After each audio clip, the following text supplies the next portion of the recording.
आगे बढ़ते हैं। उत्तर भारत में शीतलहर और कड़ाके की ठंड के बीच प्रदेशों में सर्दी की छुट्टियां बढ़ा दी गई है। हरियाणा में पहली से 5वीं तक स्कूल 28 जनवरी तक बंद रहेंगे, जबकि छठी से 12वीं कक्षा तक की कक्षाएं लगती रहेंगी। हरियाणा के शिक्षा मंत्री कंवर पाल गुर्जर ने बताया कि लगातार बढ़ रही ठंड के चलते ये फैसला लिया गया है। 5वीं कक्षा तक के बच्चों की कक्षाएं 29 जनवरी से लगेंगी। शिक्षा विभाग के आदेशों के अनुसार चंडीगढ़ में शीतकालीन अवकाश के दौरान ऑनलाइन शिक्षा दी जाएगी।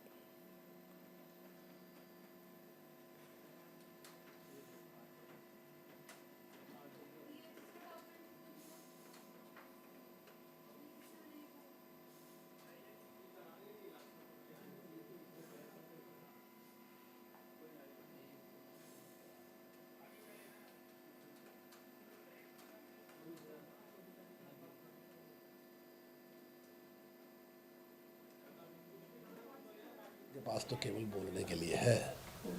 अब वो दिल्ली की अपनी हेल्थ सर्विस को कहते हैं कि दुनिया की बेस्ट सर्विस है, तो दिल्ली वाले तो अपने आप रो रहे। जब कोरोना आया, किसी भी आदमी का तब पता चलेगा जब मुश्किल में होगा। जब कोरोना आया तो उन्होंने वहाँ से जो बाहर के प्रवासी मजदूर थे बसों में बैठ के बाहर छोड़ दिए, और दिल्ली के जो लोग थे वो हरियाणा के हॉस्पिटल में थे। अभी आप किसी सीएमओ से पूछ लो तो उसको कंट्रोल नहीं कर सके। ऐसी एजुकेशन का अभी तक जितने भी सर्वे हैं, किसी में 10वां स्थान भी दिल्ली का नहीं आया। पश्चिम बंगाल से बड़ी खबर। न्यू जलपाईगुड़ी में ट्रेन पर पथराव। शताब्दी एक्सप्रेस ट्रेन पर पथराव हुआ है। खिड़की का शीशा क्षतिग्रस्त। हादसे में कोई हताहत नहीं। ये बड़ी खबर आ रही है। आपको बता दें कि पश्चिम बंगाल से ये बड़ी खबर है, जहां पर ये दुर्घटना न्यू जलपाईगुड़ी में ट्रेन पर पथराव हुआ है। ये बड़ी खबर पश्चिम बंगाल से। शताब्दी एक्सप्रेस ट्रेन पर पथराव किया गया है। तो खबर आ रही है पश्चिम बंगाल से। शताब्दी एक्सप्रेस पर पथराव किया गया। खिड़की का शीशा क्षतिग्रस्त हो गया है। हालांकि हादसे में कोई हताहत नहीं हुआ है। पश्चिम बंगाल से बड़ी खबर, जहां पर ट्रेन पर अटैक किया गया है। खिड़की का शीशा क्षतिग्रस्त हुआ है। न्यू जलपाईगुड़ी में ट्रेन पर पथराव किया गया है। शताब्दी एक्सप्रेस ट्रेन पर पथराव हुआ है। ये बड़ी खबर पश्चिम बंगाल से। न्यू जलपाईगुड़ी की एक घटना, जहां पर ट्रेन पर पथराव किया है। खिड़की का शीशा टूट गया है। हादसे में कोई हताहत नहीं हुआ है। न्यू जलपाईगुड़ी में ट्रेन पर पथराव किया गया। ट्रेन की खिड़की का शीशा पूरी तरह से क्षतिग्रस्त हो गया है। पश्चिम बंगाल से बड़ी खबर। न्यू जलपाईगुड़ी पर ट्रेन पर हमला किया गया है। न्यू जलपाईगुड़ी में ट्रेन पर हमला। शताब्दी एक्सप्रेस ट्रेन थी जिस पर पथराव किया गया। खिड़की का शीशा क्षतिग्रस्त हो गया है। तो पश्चिम बंगाल से बड़ी खबर। हादसे में हालांकि कोई हताहत नहीं हुआ है। और वहीं असम से बड़ी खबर आ रही है। राहुल गांधी समेत 3 नेताओं पर एफआईआर। भारत जोड़ो न्याय यात्रा के दौरान एफआईआर हुई। हिंसा करने और भीड़ को उकसाने का आरोप लगा है। सीएम हेमंत बिस्वा शर्मा के निर्देश पर एफआईआर दर्ज की गई है। असम में राहुल गांधी पर एफआईआर दर्ज हुई। असम से ये बड़ी खबर। यहां पर हिंसा और भड़काने के लिए ये एफआईआर दर्ज की गई है। राहुल गांधी समेत 3 नेताओं पर एफआईआर दर्ज की गई है। भारत जोड़ो न्याय यात्रा के दौरान ये एफआईआर की गई है। हिंसा करने और भीड़ को उकसाने का आरोप राहुल गांधी पर लगा है। राहुल गांधी समेत 3 नेताओं पर यह एफआईआर सीएम हेमंत बिस्वा शर्मा ने ये एफआईआर दर्ज कराई है। असम से बड़ी खबर। सीएम शर्मा के निर्देश पर एफआईआर दर्ज की गई है। तो राहुल गांधी समेत 3 नेताओं पर एफआईआर दर्ज की गई है। हिंसा भड़काने के लिए आरोप लगे हैं राहुल गांधी पर। तो राहुल गांधी समेत 3 नेताओं पर ये एफआईआर दर्ज कराई गई है। हिंसा करने और भीड़ को उकसाने का आरोप है राहुल गांधी पर। सीएम हेमंत बिस्वा शर्मा ने ये एफआईआर दर्ज करने के निर्देश दिए हैं। तो राहुल गांधी समेत 3 नेताओं पर एफआईआर दर्ज की गई है। भारत जोड़ो न्याय यात्रा के दौरान एफआईआर।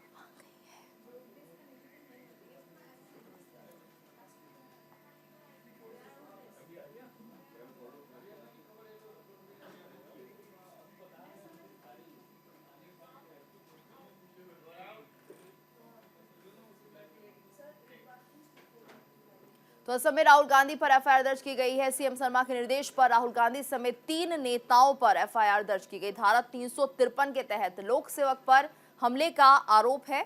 इसके साथ साथ धारा 332 के तहत लोक सेवक को ड्यूटी से रोकना और चोट पहुंचाना, यह भी आरोप लगा है। धारा 333 के तहत लोक सेवक को ड्यूटी से रोकने के लिए स्वेच्छा से गंभीर चोट पहुंचाना, यह भी धारा लगाई गई है राहुल गांधी पर। तो एफआईआर दर्ज कराई गई। सभी एफआईआर गैर जमानती धाराओं में दर्ज की गई है। तो असम में राहुल गांधी पर यह एफआईआर दर्ज की गई है। भीड़ को उकसाकर रास्ते से भटकाते हुए गुवाहाटी की ओर ले जाने का आरोप लगाया। सीएम शर्मा के निर्देश पर राहुल गांधी समेत 3 नेताओं पर एफआईआर दर्ज की गई है। तो धारा 353 के तहत लोक सेवक पर हमले का आरोप है। ये धाराएं लगाई गई है राहुल गांधी समेत 3 लोगों पर। धारा 332 के तहत लोक सेवक को ड्यूटी से रोकना और चोट पहुंचाना भी इसमें शामिल है। धारा 333 के तहत लोक सेवक को ड्यूटी से रोकने के लिए स्वेच्छा से गंभीर चोट पहुंचाना भी इस धारा के अंतर्गत आता है। तो ये इन धाराओं के तहत राहुल गांधी पर एफआईआर दर्ज की गई है। सभी एफआईआर गैर जमानती धाराओं में दर्ज की गई है। तो भीड़ को उकसाकर रास्ते से भटकाते हुए गुवाहाटी की ओर ले जाने का आरोप लगा है। असम में राहुल गांधी पर एफआईआर दर्ज कराई गई है। राहुल गांधी समेत 3 नेताओं पर यह एफआईआर दर्ज की गई है। जाने से रोकना, अब यहाँ पे पदयात्रा रुकवानी, ये तो इनकी सबसे पहले इससे यात्रा का फायदा हो रहा है। जो पब्लिसिटी हमें शायद नहीं मिलती, वो असम के चीफ मिनिस्टर और शायद उनके पीछे अमित शाह हमारी मदद कर रहे हैं। तो उससे तो हमारा फायदा ही फायदा है। और मेन इशू आज असम में यात्रा बन गया है। ठीक है, अब जहां तक मंदिर में जाने का रोकना, कॉलेज में जाने से रोकना, अब यहाँ पे पदयात्रा रुकवानी, ये तो इनकी स्टाइल है। इंटिमिडेशन टैक्टिक्स है। हम इंटिमिडेट नहीं होते इन लोगों से, इनसे डरते नहीं हैं। तो हमारा तो फायदा है। हमारा जो मैसेज है, न्याय का मैसेज है, वो तो जा रहा है, गांव में जा रहा है। तो बहुत अनफॉर्चुनेट है कि इस प्रकार की जो यात्रा शानदार चल रही है उसको डिस्टर्ब करने का षड्यंत्र है। मैं इसकी घोर निंदा करता हूँ। और ये कितनी कोशिश कर ले, ना राहुल गांधी डरने वाले हैं, ना कांग्रेस नेता डरने वाले हैं। यात्रा बहुत कामयाब रहेगी, 6,000 किलोमीटर की, और उसी से इनको तकलीफ हो रही है और ये इस प्रकार डिस्टर्ब कर रहे हैं।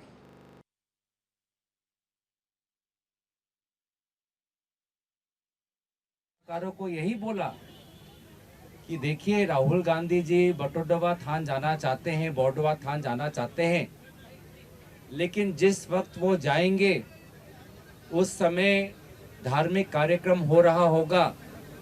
टीवी में एक आधा टीवी धार्मिक कार्यक्रम दिखा रहा होगा, आधा टीवी राहुल जी को दिखा रहे होंगे। ये अच्छी बात नहीं है, ये स्वयं उन्होंने कहा। तो जैसे कि जयराम रमेश जी ने कहा कि अंकाचार्य जी नहीं चाहते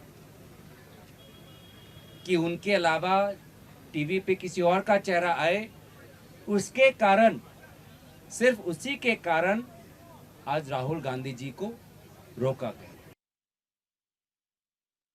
कहा गांधी फैमिली, एक दिन मेरा जीवन में ऐसा भी होते थे, उन लोग के अपॉइंटमेंट के लिए हम लोग 7-7 दिन कैंप भी करते थे, इतना बड़ा मानते थे। अभी वो मेरा स्टैंडर्ड में आ गया है, तो ये तो मेरा विजय है। जतिया राहुल गांधी हमारे खिलाफ बोलते हैं तो ये तो हमारा विजय हो जाते हैं ना, कि भाई हम इतना, अभी हमारा स्टैंडर्ड, एक असम का सीएम लोग नाम भी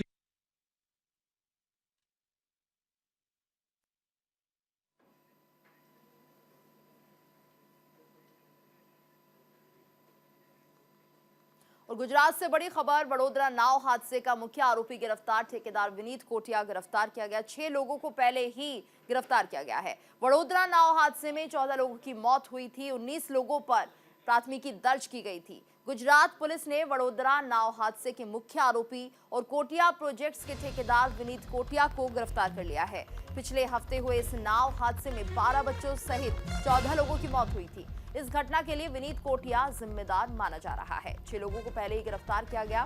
विनीत कोटिया को भी अब गिरफ्तार किया गया है। वडोदरा नाव हादसे में 14 लोगों की मौत हुई थी। गुजरात से बड़ी खबर, विनीत कोटिया को इसके लिए जिम्मेदार माना जा रहा है। वडोदरा नाव हादसे का मुख्य आरोपी गिरफ्तार कर लिया गया है। ये बड़ी खबर, ठेकेदार विनीत कोटिया को गिरफ्तार किया गया है। तो वडोदरा में नाव हादसा हुआ था जिसमें 12 बच्चों समेत 14 लोगों की मौत हो गई थी। 6 लोगों को पहले ही गिरफ्तार किया जा चुका है। अब इस हादसे के मुख्य जिम्मेदार विनीत कोटिया को भी गिरफ्तार कर लिया गया है। गुजरात से बड़ी खबर, वडोदरा नाव हादसे में 14 लोगों की जान गई थी और अब मुख्य आरोपी को गिरफ्तार कर लिया गया है। विनीत कोटिया, जिसका नाम सामने आ रहा था मुख्य आरोपी के तौर पर, अब उसे भी गिरफ्तार कर लिया गया है। विनीत कोटिया को पुलिस ने गिरफ्तार किया। 6 लोगों को पहले ही गिरफ्तार किया जा चुका है। वडोदरा में नाव पलटने के दौरान ये हादसा हुआ था। 14 लोगों की जान चली गई थी, जिसमें 12 छात्र शामिल थे। गुजरात से बड़ी खबर कि अब जिम्मेदार विनीत कोटिया को पुलिस ने गिरफ्तार कर लिया है। तो मुख्य आरोपी को गिरफ्तार किया है पुलिस ने। वडोदरा नाव हादसे में मुख्य आरोपी विनीत कोटिया, जिसे पुलिस ने गिरफ्तार कर लिया है। 14 लोगों की इस हादसे में जान चली गई थी। 6 लोगों को इस मामले में पहले ही गिरफ्तार किया जा चुका है। वडोदरा नाव हादसे में 14 लोगों की जान गई थी। अब विनीत कोटिया, जो कि मुख्य आरोपी है, उसे भी पुलिस ने गिरफ्तार कर लिया है। आगे बढ़ते हैं, बड़ी खबर हरियाणा से, जहां पर लोगों को 2000 करोड़ की सौगात। सीएम मनोहर लाल करेंगे परियोजनाओं का शिलान्यास। हिसार से होगा 146 विकास परियोजनाओं का उद्घाटन। वीडियो कॉन्फ्रेंसिंग के माध्यम से होगा शुभारंभ। शिक्षा, स्वास्थ्य, बिजली पर केंद्रित परियोजनाएं। सीएम मनोहर लाल करेंगे इन परियोजनाओं की शुरुआत। हिसार से होगा 146 विकास परियोजनाओं का उद्घाटन। वीडियो कॉन्फ्रेंसिंग के जरिए शुभारंभ किया जाएगा। सीएम मनोहर लाल करेंगे परियोजनाओं का शिलान्यास। शिक्षा, स्वास्थ्य, बिजली पर ये परियोजनाएं केंद्रित है, जिनका शिलान्यास किया जाएगा। हरियाणा में लोगों को 2000 करोड़ की सौगात दी जा रही है। सीएम मनोहर लाल खट्टर करेंगे परियोजनाओं का शिलान्यास और ये सभी परियोजनाएं शिक्षा, स्वास्थ्य, बिजली पर केंद्रित है।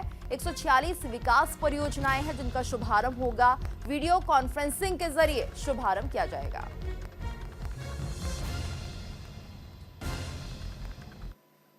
और वहीं मोदी सरकार का बड़ा ऐलान। बिहार के पूर्व मुख्यमंत्री को भारत रत्न कर्पूरी ठाकुर को मरणोपरांत भारत रत्न से नवाजा जाएगा। पीएम मोदी ने ट्वीट कर खुशी जताई है।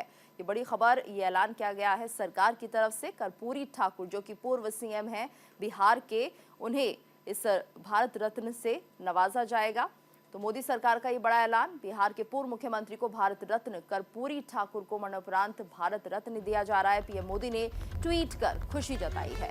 मोदी सरकार ने बड़ा ऐलान किया है।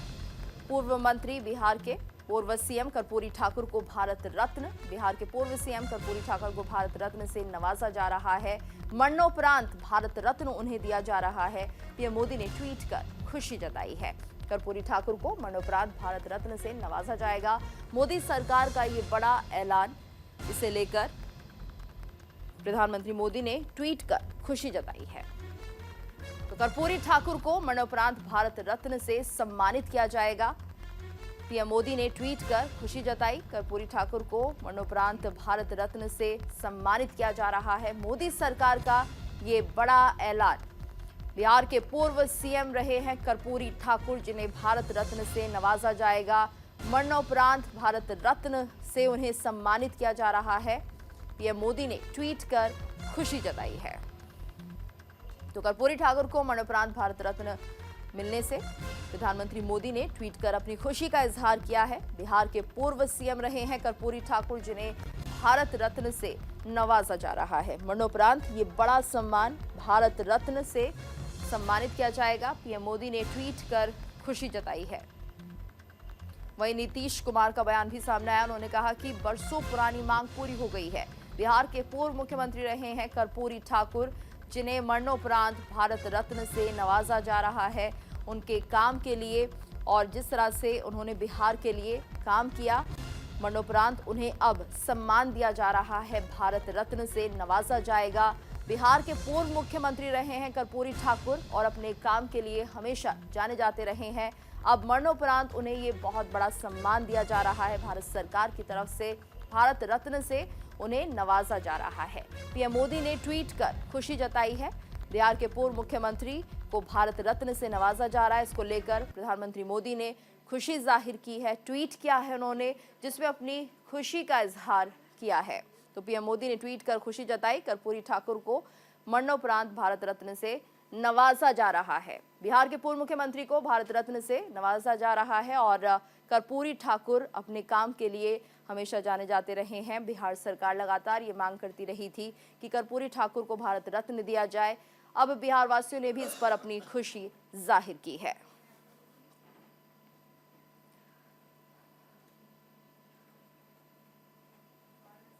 जननायक भारत रत्न बिहार के पूर्व मुख्यमंत्री गुदड़ी के लाल जननायक कर्पूरी ठाकुर जी का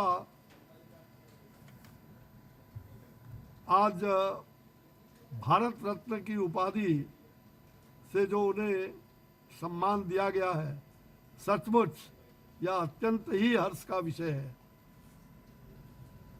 इस ऐतिहासिक निर्णय के लिए मैं आदरणीय प्रधानमंत्री श्री नरेंद्र भाई मोदी जी का हृदय तल की गहराइयों से बहुत बहुत आभार व्यक्त करता हूं। और सुखद क्षण है हम सभी के लिए, और जो लोग भी गरीब गुरबा के लिए, वंचित समाज के लिए संघर्ष करने वाले लोग हैं, उन सभी के लिए। और इस सुखद क्षण को उपलब्ध कराने के लिए भारत के यशस्वी प्रधानमंत्री जी के प्रति बहुत बहुत हम लोग आभार व्यक्त करते हैं। बहुत ही अच्छा निर्णय है।